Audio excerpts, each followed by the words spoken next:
नमस्कार प्यारे बच्चों, आज है दिनांक 7 दिसंबर 2020 और हम कर रहे हैं अपनी कार्यपत्रिका नंबर 20।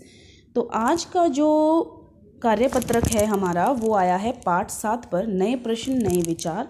जैसा कि हमने पिछली वर्कशीट में भी सिद्धार्थ के विषय में पढ़ा था, तो आज भी हम पढ़ेंगे उन्हीं के विषय में। उपनिषद का शाब्दिक अर्थ है गुरु के समीप बैठना। इन ग्रंथों में अध्यापकों और छात्रों के बीच बातचीत का संकलन है। इन विचारों को सामान्य वार्तालाप के माध्यम से प्रस्तुत किया गया है। जिस समय बुद्ध उपदेश दे रहे थे और शायद थोड़ा पहले अन्य विचारकों ने भी कठिन सवालों के जवाब खोजने की कोशिश की। उनमें से कुछ मृत्यु के बाद जीवन के बारे में जानना चाहते थे, अन्य जानना चाहते थे कि यज्ञ क्यों किए जाते हैं। इनमें से कई विचारकों का मानना था कि ब्रह्मांड में कुछ स्थायी है जो मृत्यु के बाद भी बचा रहता है। उन्होंने इसे आत्मा या ब्रह्म या सार्वभौमिक आत्मा के रूप में वर्णित किया। वे मानते थे कि आखिरकार आत्मा और ब्रह्म दोनों एक ही हैं। अधिकांश इन चर्चाओं में भाग लेने वाले विचारक पुरुष थे, विशेषकर ब्राह्मण और राजा।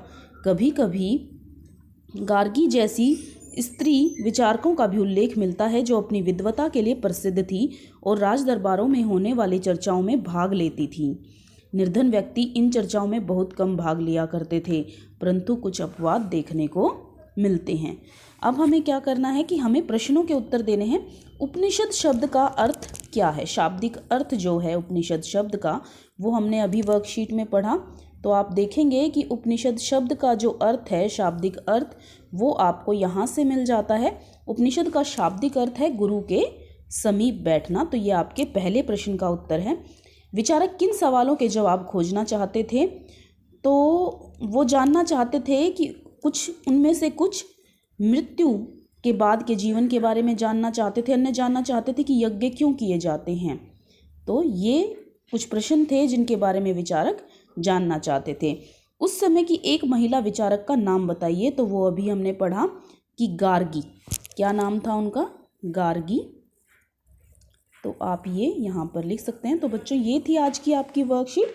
हम मिलेंगे नई वर्कशीट के साथ। तब तक के लिए धन्यवाद।